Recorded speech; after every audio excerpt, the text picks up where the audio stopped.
तो दोस्तों आज हम फिर से आपके लिए लेकर आए हैं देश दुनिया की तमाम ताजा बड़ी खबरें। सबसे पहली बड़ी खबर में आपको बताएंगे कि जान का खतरा बताते हुए पाकिस्तान वापस जाने के लिए राजी हुई सीमा हैदर। बोली पाकिस्तान गई तो वहां मारी जाऊंगी, हो जाएगी पाकिस्तान में मेरी हत्या। वहीं आपको बताएंगे दोस्तों कि हरियाणा में हिंदूवादी संगठनों ने फैलाई हिंसा, असदुद्दीन ओवैसी ने किया दावा। वहीं आपको बताएंगे दोस्तों कि स्वीडन में एक बार फिर संसद के सामने जलाई गई कुरान शरीफ, भड़के इस्लामिक देश स्वीडन पर कार्रवाई करने का किया ऐलान। वहीं आपको बताएंगे दोस्तों की ज्ञानव्यापी मस्जिद पर सीएम योगी के बयान पर भड़के देवबंद के उलमा, कहा बाबरी मस्जिद के बाद ज्ञानव्यापी मस्जिद पर नहीं बनने देंगे राम मंदिर। वहीं आपको बताएंगे दोस्तों की नूह के बाद गुरुग्राम में हिंदूवादी संगठनों ने जय श्री राम का नारा लगाते हुए मुसलमानों की 14 दुकानों में लगाई आग। वहीं आपको बताएंगे दोस्तों कि उत्तर प्रदेश में बीजेपी मायावती से करेंगी गठबंधन, सीटों को लेकर तालमेल का फार्मूला भी हुआ तैयार। तो दोस्तों सभी खबरों को आपको एक एक कर बताने वाले हैं। वीडियो को लाइक कर चैनल को सब्सक्राइब कर दें। इसी बीच पर तो दोस्तों अगली खबर की ओर तो पाकिस्तान वापस जाने के लिए सीमा हैदर हुई राजी। बोली पाकिस्तान जाते ही सरकार सुनाएगी मुझे मौत की सजा। जब दोस्तों आपको बता दें कि पाकिस्तान से भागकर भारत पहुंची सीमा हैदर ने पाकिस्तान जाने का मन बना लिया है। सीमा हैदर ने कहा है कि अगर मोदी सरकार उसको नागरिकता नहीं देगी और भारत में रहने की इजाज़त नहीं देगी तो वो पाकिस्तान वापस जाने के लिए तैयार हो जाएंगी और वो वापस पाकिस्तान चले जाएंगे। इस बीच सीमा हैदर ने अपनी जान का वहाँ पर खतरा बताया है। सीमा हैदर ने कहा है कि वो पाकिस्तान तो आज भी जा सकती हैं, लेकिन पाकिस्तान जाते ही उनको वहां के लोग जान से मार देंगे और उनकी हत्या कर दी जाएगी। इसी डर से मैं पाकिस्तान नहीं जाना चाहती हूं। सीमा हैदर ने कहा है कि अगर मोदी सरकार भारत में उसे नहीं रखेगी तो मजबूरी में मुझे पाकिस्तान वापस जाना पड़ेगा, लेकिन वहां जाते ही मेरी हत्या कर दी जाएगी, इसलिए मैं यहीं पर मरना पसंद करूंगी। तो ये बड़ी अपडेट आई दोस्तों कि सीमा हैदर ने पाकिस्तान जाने की हामी भर ली है। इसी बीच पर तो दोस्तों अगली खबर की ओर तो हरियाणा में हिंदूवादी संगठनों ने फैलाए हैं दंगे, असदुद्दीन ओवैसी ने किया दावा। यह दोस्तों आपको बता दें कि हरियाणा के नूह जिले में भड़की हिंसा को लेकर असदुद्दीन ओवैसी ने बड़ा दावा किया है। असदुद्दीन ओवैसी ने नूह जिले में हिंसा फैलाने का हिंदूवादी संगठनों पर आरोप लगाया है। असदुद्दीन ओवैसी ने कहा है कि हरियाणा के नूह जिले में जो हिंसा मुसलमानों के खिलाफ भड़की है वो किसी और ने नहीं बल्कि हिंदूवादी संगठनों ने फैलाई है। असदुद्दीन ओवैसी ने आगे कहा है कि इस हिंसा का मास्टरमाइंड और वांटेड मानू मानेसर खुला घूम रहा है। ओवैसी ने कहा है कि मोनू ने ही मुस्लिम समुदाय के बीच तनाव फैलाने के इरादे से एक वीडियो शेयर किया था जिससे ये आग लगी है। इसके बाद वह खुला घूम रहा है। इस दंगे में हिंदूवादी संगठन भी शामिल हैं। वहीं आपको बता दें कि अब असदुद्दीन ओवैसी ने कहा है कि मोनू मानेसर को तत्काल गिरफ्तार किया जाए और हिंदूवादी संगठनों के उन नेताओं को गिरफ्तार किया जाए जिन्होंने इस हिंसा को फैलाया है। इसी बीच पर तो दोस्तों अगली खबर की ओर तो मस्जिद के बाद अब स्वीडन की संसद के सामने जलाई गई कुरान शरीफ तो भड़के इस्लामिक देश, मुस्लिम देशों ने स्वीडन पर एक्शन लेने का किया ऐलान। जब दोस्तों आपको बता दें कि बीते महीने बकरा ईद के त्योहार पर स्वीडन की राजधानी स्टॉकहोम की मस्जिद के बाहर कुछ यहूदी और ईसाइयों ने मिलकर कुरान शरीफ जलाई थी, जिसका मुस्लिम देशों ने काफी विरोध किया था। इस बीच खबर सामने निकल कर आई दोस्तों कि बकरा ईद के बाद स्वीडन में संसद के सामने आज फिर से कुरान शरीफ जलाई गई है। कुरान शरीफ जलाए जाने की दूसरी घटना पर अब इस्लामिक देश भड़क उठे हैं और इस्लामिक देशों ने स्वीडन पर एक्शन की तैयारी कर ली है। दरअसल आपको बता दें कि कुरान शरीफ जलाने के अपमान को लेकर सोमवार को इस्लामिक देशों के संगठन ओआईसी ने स्वीडन और डेनमार्क पर आलोचना की है और उन्हें धमकी देते हुए कहा है कि अगर कुरान शरीफ की अपमान नहीं रोका गया और कुरान शरीफ जलाए जाने की घटना नहीं रोकी गई तो आपको हम बर्बाद कर देंगे। वही खबर सामने ये भी निकल कर आई दोस्तों कि स्वीडन पर अब मुस्लिम देश बैन लगा सकते हैं। इसी बीच पर तो दोस्तों अगली खबर की ओर तो ज्ञानव्यापी मस्जिद पर दिए गए योगी के बयान के विरोध में उतरे देवबंद के उलमा, योगी आदित्यनाथ का किया विरोध। जब दोस्तों आपको बता दें कि उत्तर प्रदेश के मुख्यमंत्री योगी आदित्यनाथ ने ज्ञानव्यापी को मस्जिद मानने से इनकार कर दिया था। उनके इसी बयान पर अब देवबंद के उलमा भड़क गए हैं। सीएम योगी के बयान पर पलटवार करते हुए देवबंदी उलमा मुफ्ती असद कासमी ने कहा कि ज्ञानव्यापी मस्जिद थी और मस्जिद रहेगी। इस तरह के बयान देकर योगी आदित्यनाथ माहौल खराब उत्तर प्रदेश के ना करें।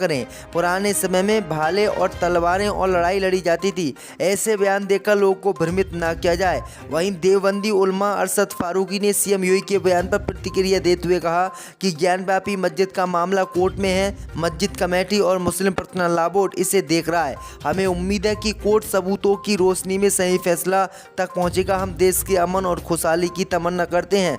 वहीं आपको बता दें कि आगे उन्होंने कहा है कि इसी तरह से बाबरी मस्जिद को तोड़कर राम मंदिर बनाया गया था, लेकिन लेकिन अब किसी भी कीमत पर इस मस्जिद को तोड़कर मंदिर हम नहीं बनने देंगे।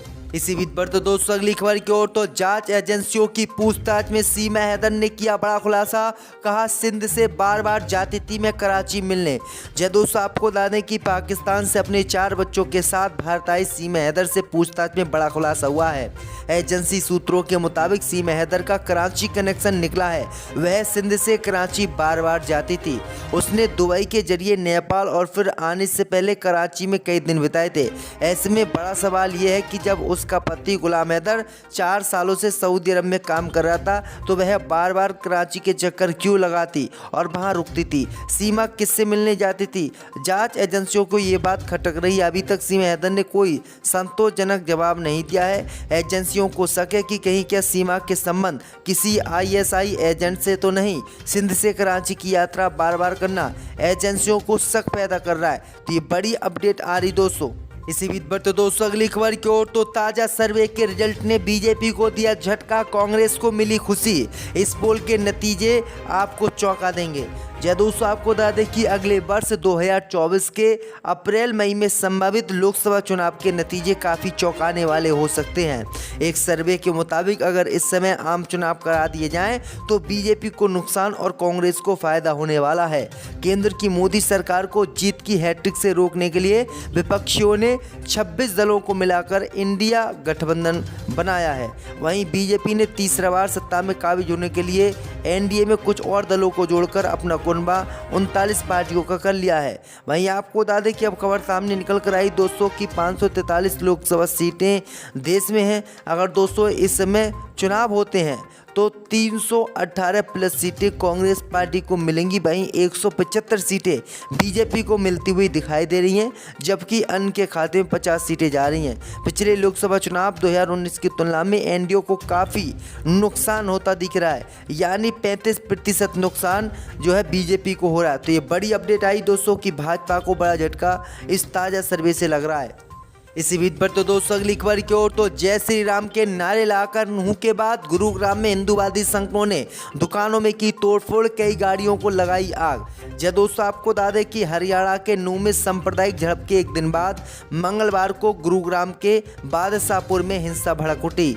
शहर के मेन मार्केट में 14 दुकानों में हिंदूवादी संगठनों ने जय श्री राम का नारा लगाते हुए तोड़फोड़ की और मोटरसाइकिल SUV पर सवार लगभग 200 लोगों ने उन दुकानों को निशाना बनाया जिसमें ज्यादातर बिरयानी बिकती थी। वहीं सेक्टर 66 में 7 दुकानों में हिंदूवादी संगठनों ने जय श्री राम का नारा लगाते हुए मुसलमानों की आग लगा दी। सोमवार को लगभग 45 लोगों की भीड़ ने गुरुग्राम के सेक्टर 57 में एक मस्जिद पर हमला किया था और बाद में उसमें आग लगा दी थी। पुलिस ने कहा कि घटना में मौलाना की मौत हो गई और 3 अन्य लोग घायल हो गए। तो ये बड़ी अपडेट आई दोस्तों कि किस तरह से आतंक हिंदूवादी संगठन जय श्री राम का नारा लगाकर हरियाणा में बोल रहे हैं और मुसलमानों के खिलाफ निरी कार्रवाई कर रहे हैं। इसी बीच पर तो दोस्तों अगली खबर की ओर तो उत्तर प्रदेश में मायावती से गठबंधन करेगी बीजेपी। सपा RLD के सफाई के लिए सीटों का तालमेल का फार्मूला तय। जय दोस्तों आपको बता दें कि अगले लोकसभा चुनाव के लिए भाजपा की तैयारियां तेज हो चुकी है। यूपी में भाजपा ने क्लीन स्वीप की रणनीति तैयार कर ली है। पिछले कई दिनों से भाजपा और जयंत चौधरी की RLD के बीच गठबंधन की चर्चा चल रही थी। अब दोनों तरफ से इसे लेकर साफ इनकार कर दिया गया है। भाजपा को RLD की तुलना में मायावती की बसपा ज़्यादा पसंद आ रही है। मीडिया रिपोर्ट के अनुसार मायावती की पार्टी बसपा से बीजेपी गठबंधन कर सकती है और गठबंधन और सीटों के तालमेल का फार्मूला बीजेपी द्वारा तय कर लिया गया है। भाजपा नेताओं का मानना है कि RLD से उतना फायदा नहीं होगा जितना बसपा से गठबंधन होने पर मिल सकता है। बसपा प्रमुख मायावती फिलहाल विपक्षी दलों के गठबंधन इंडिया और भाजपा के गठबंधन NDA दोनों से ही दूरी बनाकर चल रही हैं। लेकिन खबर सामने निकल कर आई दोस्तों कि मायावती जल्दी बीजेपी के साथ गठबंधन कर सकती हैं और लोकसभा चुनाव बीजेपी के साथ मिलकर लड़ सकती हैं। तो ये बड़ी अपडेट आ रही दोस्तों। तो मुस्लिम संगठन ने प्रधानमंत्री मोदी को पत्र लिखकर हज में कुप्रबंध का लगाया आरोप। जी दोस्तों, आपको बता दें कि मुस्लिम संगठनों ने प्रधानमंत्री मोदी को एक पत्र लिखा है जिसमें उन्होंने आरोप लगाया है कि कुप्रबंध के कारण इस साल देश भर के हज यात्रियों को परेशानियों का सामना करना पड़ा है और इस गड़बड़ी के लिए केंद्रीय अल्पसंख्यक मामलों का मंत्रालय जिम्मेदार है। आपको बता दें कि मुस्लिम personal law board of India के राष्ट्रीय महासचिव मोइन अहमद ने इस मामले को लेकर उच्च स्तरीय जांच की भी मांग की है। मोइन अहमद ने कहा है कि आवेदन पत्र जारी करने से लेकर तीर्थ यात्रियों की देश वापसी तक की पूरी जिम्मेदारी हज कमेटी ऑफ इंडिया की है। उन्होंने पत्र में कहा है कि खराब व्यवस्था का एकमात्र कारण हज कमेटी ऑफ इंडिया के काम में केंद्रीय अल्पसंख्यक मामलों के मंत्रालय अनावश्यक हस्तक्षेप है। मामले की उच्च स्तरीय जांच कराकर उचित कार्रवाई की जाएगी।